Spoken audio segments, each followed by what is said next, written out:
Bonjour, bonjour. Allô, allô. Comment ça va? Bien. Et toi? Bien. Hello, everybody. This is Richard David Lebrun. Lebrun. Lebrun. Lebrun. And today is French Week. That's right. Today, courtesy of my digital box, I've decided to point the webcam at my TV, and I've decided to turn the TV onto one of the French stations, and I'll let you have a listen. Hier, en troisième période, lorsque solidement mis en échec par Claude Giroux des Flyers. Ce soir, à Vancouver, les Canucks tenteront de profiter de l'appui de leurs partisans pour en finir avec les Prédateurs de Nashville. Les Canucks, en avance 3-1 dans la série, pourraient accéder à la finale de l'Ouest pour la première fois depuis 1994, année où ils avaient aussi atteint la grande finale. Tennis, Novak Djokovic et Rafael Nadal croiseront le fer en finale du Masters de Madrid demain. Djokovic a maîtrisé le surprenant brésilien Tomás Bellucci en 3 manches pour prolonger à 31 sa séquence d'invincibilité cette année. Nadal a aussi eu besoin de 3 manches pour éliminer son éternel rival, le Suisse Roger Federer. L'Espagnol a ainsi battu Federer pour une 16e fois en 24 duels. La finale des dames opposera Victoria Azarenka à Petra Kvitova. Baseball à Toronto, le lanceur des Tigers de Détroit, Justin Verlander, a complété le 2e match sans point ni coup sûr de sa carrière contre les Blue Jays. Verlander n'était qu'à un but sur balle d'obtenir un match parfait. Il a eu besoin de 108 lancés pour réussir le 9e match sans point ni coup sûr de l'histoire des Tigers, un gain de 9-0.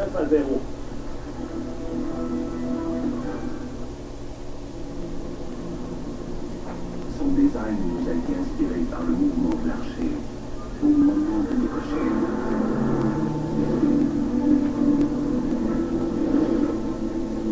Mais nous croyons qu'il a aussi inspiré les 556 chevaux de son moteur V8 suralimenté.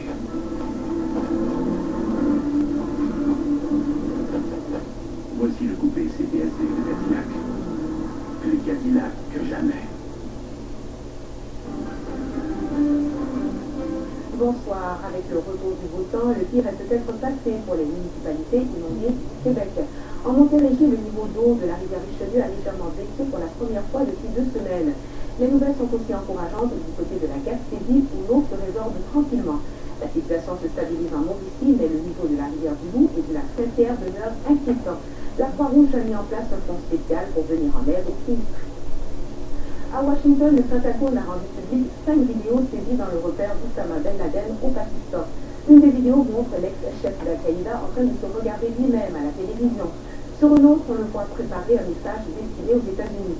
Ces vidéos ont été saisies lors du raid du commando américain qui a abattu Ben Laden dimanche dernier au Pakistan. Les États-Unis ont masqué la trame sonore des documents.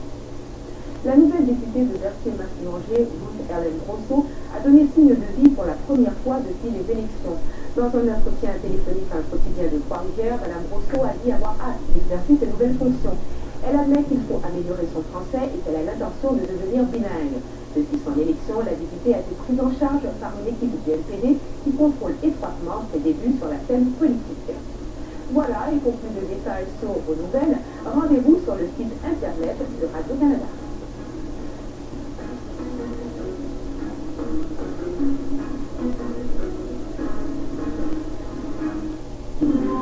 Ce soir, à Découverte, des avancées réalisées par la NASA à partir de l'orbite terrestre, des images d'éruptions solaires et de l'enfance de l'univers, de longs séjours sur Mir et la Station spatiale internationale dans ce dernier épisode de l'histoire de la NASA.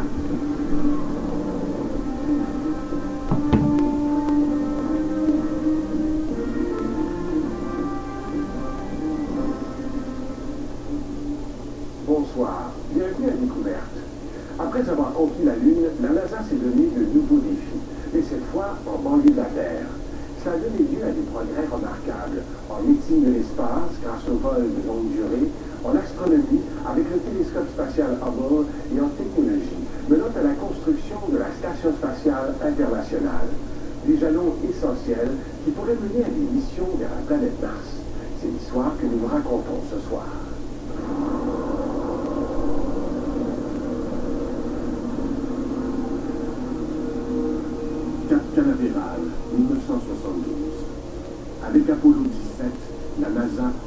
prépare à son 6e et dernier alunissage.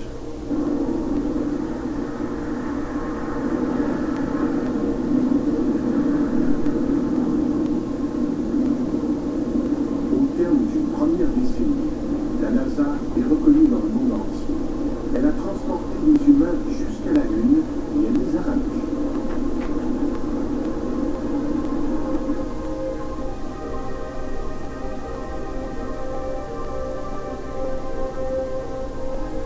L'exploration spatiale progresse. Et pour voyager plus loin de la Terre, de nouveaux explorateurs devront apprendre à vivre longtemps dans l'espace. 3, 2, 1. Fire away, Houston. Vector grid.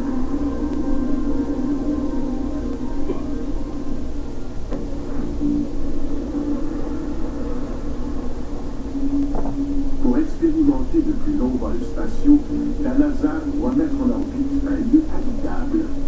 En quête de matériel, elle regarde d'abord dans ses propres ateliers. La NASA va adapter une section de la plus grande fusée jamais construite, celle du programme Apollo. Le vaisseau spatial va devenir un laboratoire pour les humains qui vivront en orbite. Le véhicule a été fabriqué à partir du 3e étage du système propulseur de la Saturne. Il était très grand, comme une petite maison de 300 litres. Chacune de nos chambres a environ la taille d'une cabine téléphonique. On appelle ce programme Skylab. La station spatiale vous permet de mener des expériences sur les personnes, les étoiles, les planètes, sur toutes sortes de choses. Et on y a appris que les hommes peuvent survivre dans l'espace. Skylab va être mise en orbite par une Saturn V. Ils ont utilisé la Saturn V pour le lancement du Skylab parce qu'il était énorme et très dur. Ils devaient décoller le 14 mai et atteindre l'orbite prévue le lendemain. Je devais faire partie du vol, en compagnie du commandant Pete Conrad et du pilote Conrad. L'équipage va décoller à bord d'une fusée plus petite, pour ensuite s'amarrer à sa nouvelle station spatiale.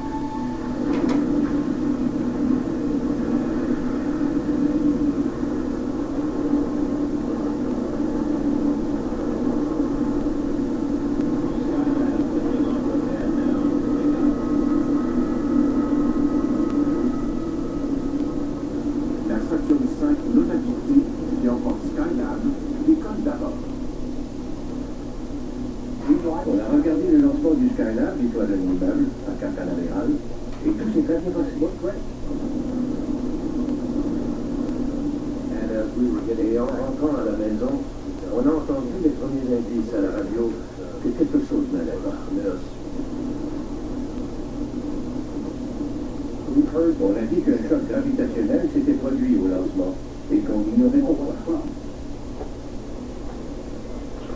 Les contrôleurs de vol, ici, à la NASA, doutent que les panneaux solaires principaux se soient déployés.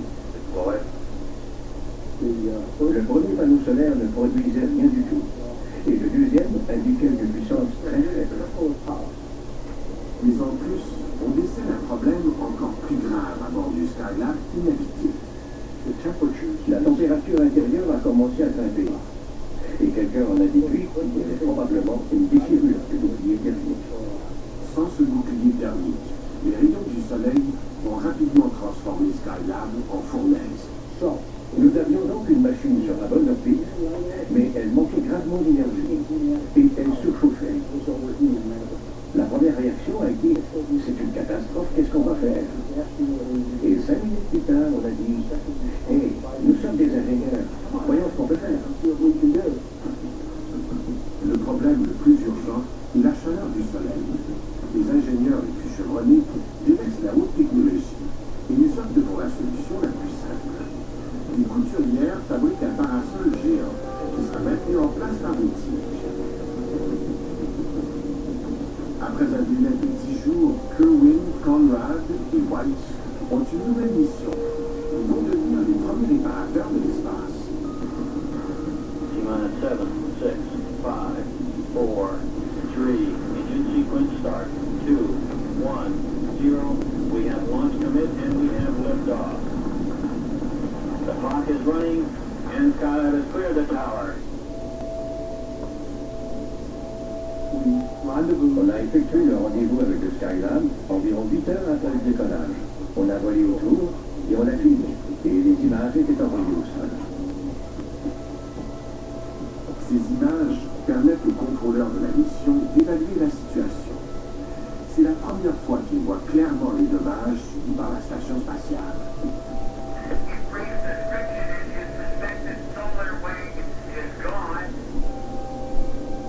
À 430 km d'altitude et en se déplaçant à plus de 27 000 km à l'heure, l'équipage doit entrer dans Skylab pour le réparer.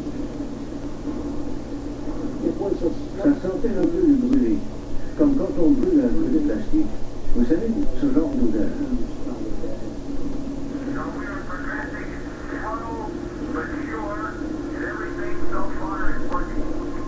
À l'intérieur du Skylab surchauffé, les astronautes se préparent à installer le parasol qui va rafraîchir la station spatiale.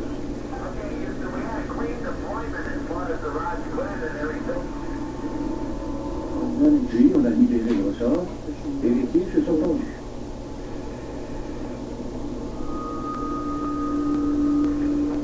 Et 3 jours plus tard, la température avait descendu à 25 degrés Celsius.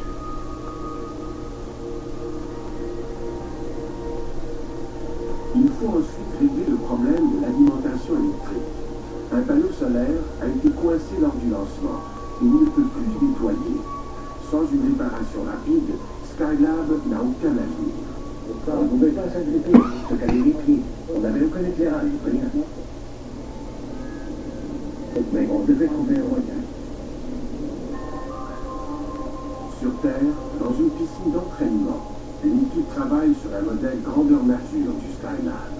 On trouve une solution inédite. Okay, Houston, we're out there. We have this brilliant site. Le panneau solaire est coincé par un petit morceau de métal. S'ils peuvent le couper, le panneau solaire devrait se déplier et produire de l'électricité. There looks like enough room to get the cutter, and I'm trying to help you stabilize. Just take it easy. À l'aide de notre kit d'aluminium de 8 mètres, au bout de laquelle on avait placé les cisailles, on est parvenu à pincer le morceau d'aluminium qui retenait l'ensemble. Puis j'ai tiré sur la corde. Et je l'ai coupé. Je jure que j'ai entendu un craquement, mais je ne vois pas comment j'aurais pu.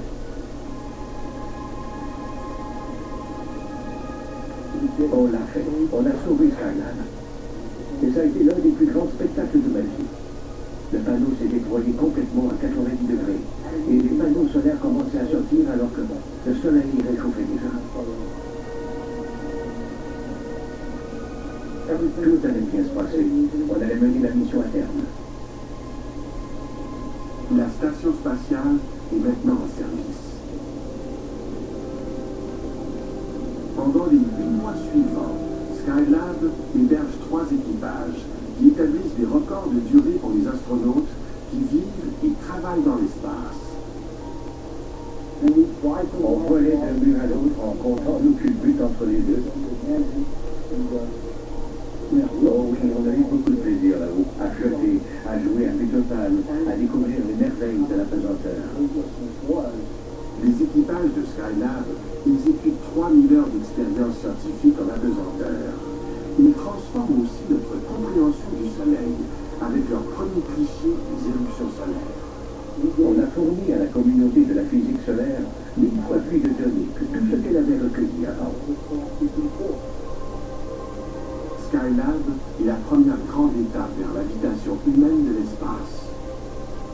Il est occupé en permanence pendant près de 6 mois. William Pogue, Edward Gibson et Gerald Carr forment le dernier équipage de Skylab. Ils y séjournent 84 jours en orbite. Mon équipage devait faire 1h30 d'exercice tous les jours. Et au retour, quand ils nous ont évalués, ils ont dit « Vous semblez en meilleur ». Anyway, this video is coming to a close, and I just want to say bonsoir, au revoir,